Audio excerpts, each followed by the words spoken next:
Hello friends, welcome back at my YouTube channel. Here again in this video I am going to explain Tintern Abbey poem, and this is the second part of the Tintern Abbey poem, and in first part we have read starting 50 lines, and now here 51 I am starting from line 51 line से मैं start कर रही हूँ और 100 lines को explain मतलब next 50 lines को explain करूँगी 51 से 100 तक। तो चलिए now let's start the video. If this be but a vain belief yet oh how oft. Yes, one more thing, अगर आपने उस वीडियो को नहीं देखा I will provide its link in the description box and in the I button, so you can get the video from there. यदि किसी को प्रकृति के सौंदर्य की स्मृतियों की शक्ति में यह विश्वास मिथ्या लगे तो कम से कम मैं अपने निजी अनुभवों का वर्णन तो कर ही सकता हूँ। If this be but a vain belief, yet oh, how oft in darkness and amid the many shapes of joyless daylight, when the fretful still, unprofitable and the fever of the word। तो poet William Wordsworth यहाँ पर कहते हैं कि यदि किसी को प्रकृति के सौंदर्य की स्मृतियों की शक्ति में विश्वास झूठा लग रहा है, मिथ्या लग रहा है, तो कम से कम मैं अपने निजी एक्सपीरियंस जो अनुभव है उसका तो वर्णन कर ही सकता हूँ। किस प्रकार अनेकों बार रात में नीरस दिन के समय अपने चारों ओर मौजूद अनेक शक्लों के मध्य में इनकी स्मृतियों ने मेरे दिमाग में अपने अपने सुखद रूप प्रकट किए हैं। Have how oft in spirit How oft in spirit have I turned to thee, O Salvan, why thou wandered through the woods, how often has my spirit turned to thee। जब कभी भी काम धंधे के अलाभकारी पीड़ादायक भारी शोर ने तथा इस दुनिया के खाने कमाने की बुखार ने मेरे हृदय की धड़कनों पर अपना भारी बोझ डाला है, तो बहुधा मैंने अपने दिमाग, हे वनवासी वाय नदी, तेरी ही ओर घुमाया है, वनों में बहने वाली वाय नदी। ऐसी अवस्थाओं में बहुधा मैंने अपना मन तेरी ही ओर मोड़ा है। And now with gleams of half extinguished thought, with many recognitions dim and faint, and somewhat of a sad perplexity, the picture of the mind revises again।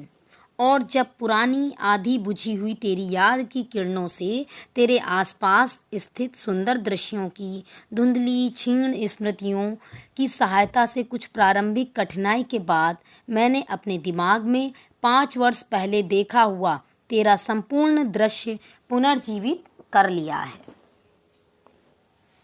While here I stand, not only with the sense of present pleasure, but with pleasing thoughts that in this moment there is life and food for future years।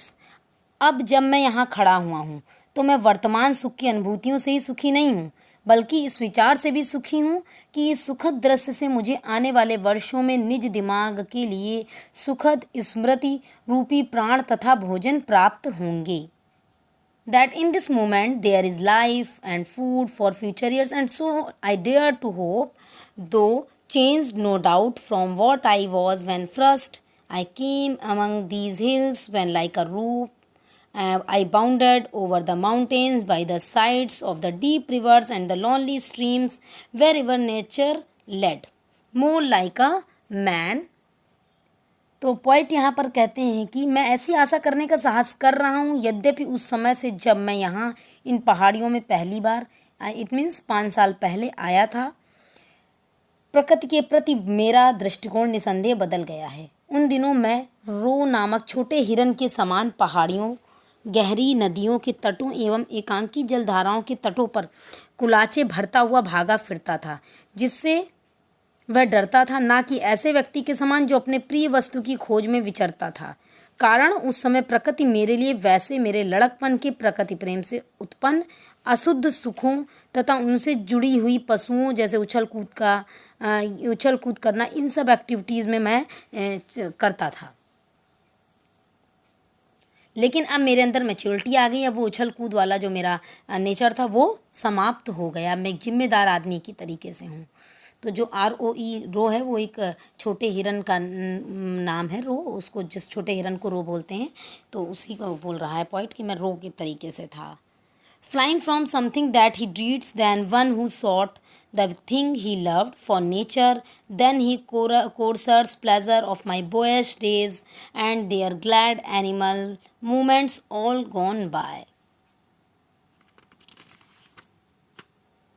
And so I dare to hope, though changed no doubt from what sorry. And so I dare to hope, though changed no doubt from what I was when first I came among these hills when like a roe.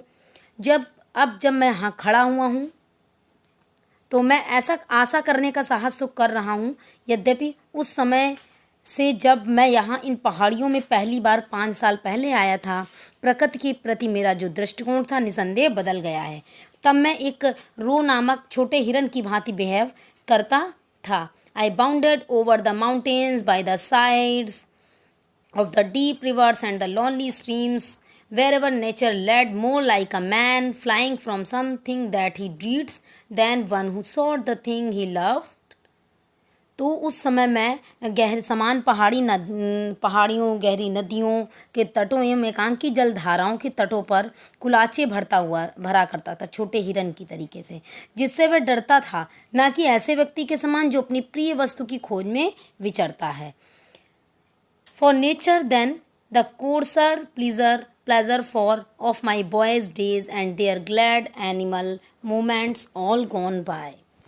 कारण ये है कि उस समय प्रकृति मेरे लिए मेरे लिए प्रकृति जो थी उसका मेरे मस्तिष्क में दृष्टिकोण अलग था और अब मेरा दृष्टिकोण प्रकृति के प्रति चेंज हो गया है। वैसे मेरे लड़कपन के जो प्रकृति प्रेम से उत्पन्न अशुद्ध सुखों तथा उनसे जुड़ी हुई पशुओं जैसी उछल कूद का जमाना अब चला गया। अब मैं एक मैच्योर इंसान हो गया हूँ और समझदारी पूर्ण व्यक्ति बन गया हूँ, एक समझदार मैच्योर मैन की तरह प्रकृति के प्रति अब अपना दृष्टिकोण मैंने इस्टेब्लिश किया और मैंने अपने आप को अपना प्रेम प्रकृति के लिए डिफरेंट पाया है आज के 5 साल पहले की तुलना में। Next paragraph. To me was all in all I can not paint what then I was, the sounding cataract haunted me like a passion, the tall rock, the mountain and the deep and gloomy woods, their colors and their forms were then to me. बहुत famous lines हैं इस poem Tkinter navy की ये। तो उस समय प्रकृति मेरे लिए सभी कुछ थी, मैं शब्दों में वर्णन नहीं कर सकता कि उस समय मैं कैसा प्रकृति प्रेमी था। शोर मचाते हुए बड़े झरने का दृश्य एक दिमागी दौरे की तरह मेरे स्मृति पटल को बार बार दबोच लेता था। ऊंची चट्टान, the mountain and the deep and gloomy woods, पहाड़, गहन काला वन, इन वस्तुओं के रंग तथा रूप, इन सभी चीज़ों की स्मृतियाँ मेरे मन में उन्हें देखने की एक भूख जागृत कर देती थीं। An appetite, their colors and their forms were then to me an appetite, a feeling and a love that had no need of a remoter charm by thoughts supplied or any interest unborrowed from the eye. That time is past and all its aching joys are now on more. इन सभी चीज़ों की स्मृतियाँ मेरे मन में इन्हें देखने की एक भूख जागृत कर देती थीं। इन्हें देखकर मेरे मन में एक सहानुभूति, एक प्रेम भाव पैदा होता था जिसे मेरी कल्पना शक्ति के रंगों से उत्पन्न काल्पनिक सौंदर्य की ज़रूरत नहीं थी और ना ही मुझे उनमें आँखों देखे सौंदर्य को छोड़कर अन्य सौंदर्य नज़र आता था। ये 5 साल पहले की पॉइंट बात कर रहे हैं, लेकिन अब वो ज़माना That time is past and all its satching joys are now no more, and all its dizzy raptures not for this faint I nor mourn nor murmur other gifts have followed for such loss. I would believe abundant recompense. Poet कहते हैं कि अब वो ज़माना चला गया है और उसी के साथ अत्यधिक आनंद से दुखी करने वाली सहानुभूतियाँ, नशा से उत्पन्न करने वाले तीव्र आनंद भी चले गए हैं। परंतु इस बात पर मैं खिन्न नहीं हूँ, ना ही इस हानि के लिए मैं शोक या शिकायत महसूस कर रहा हूँ या शिकायत से भरा हूँ। कारण ये कि प्रकृति ने मुझे अन्य शक्तियाँ उपहार स्वरूप दे दी हैं।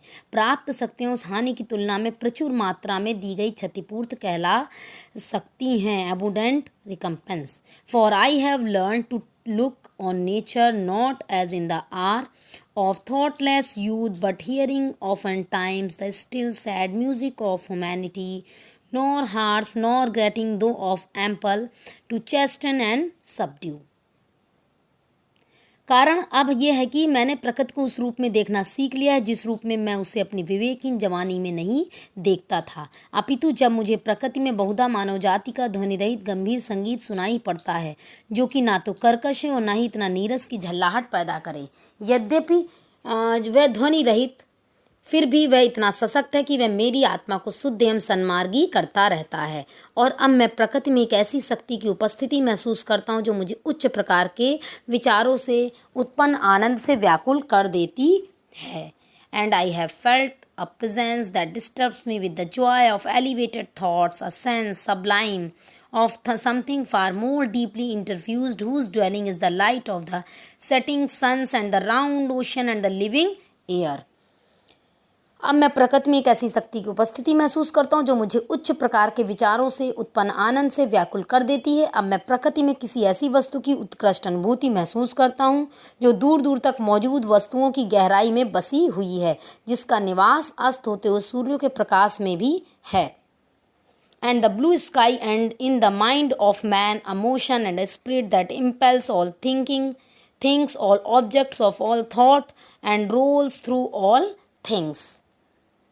और जो कि नीले गगन में भी है, मानव मस्तिष्क में भी, और वह एक गतिमान शक्ति है, एक आत्मा है जो सभी चिंतनशील प्राणियों को सोचने तथा कर्म करने की प्रेरणा देती है, सभी प्रकार के विचारों की विषय वस्तुओं को भी गतिमान करती है, और तब सभी वस्तुओं में स्वयं भी गतिमान है। तो ये था सेकंड पार्ट जो है इस पोएम का, उसकी लाइंस का एक्सप्लेनेशन। और इसमें लगभग 103 लाइंस एक्सप्लेन, मतलब 53 लाइंस मैंने एक्सप्लेन किए। फर्स्ट पार्ट में 50 थी, इसमें 53, तो 103 लाइंस एक्सप्लेन हो गई हैं। और लास्ट जो पार्ट आएगा, थर्ड पार्ट, उसमें ये पूरी पोएम कंप्लीट हो जाएगी। तो उसमें भी दो इसके नेक्स्ट जो लाइंस हैं, अगली लाइंस हैं, उनको मैं एक्सप्लेन करूँगी। So thank you friends, keep watching. और वीडियो अच्छा लगा तो please give the thumb of like, और चैनल पर फर्स्ट टाइम है तो सब्सक्राइब जरूर कर लें। सो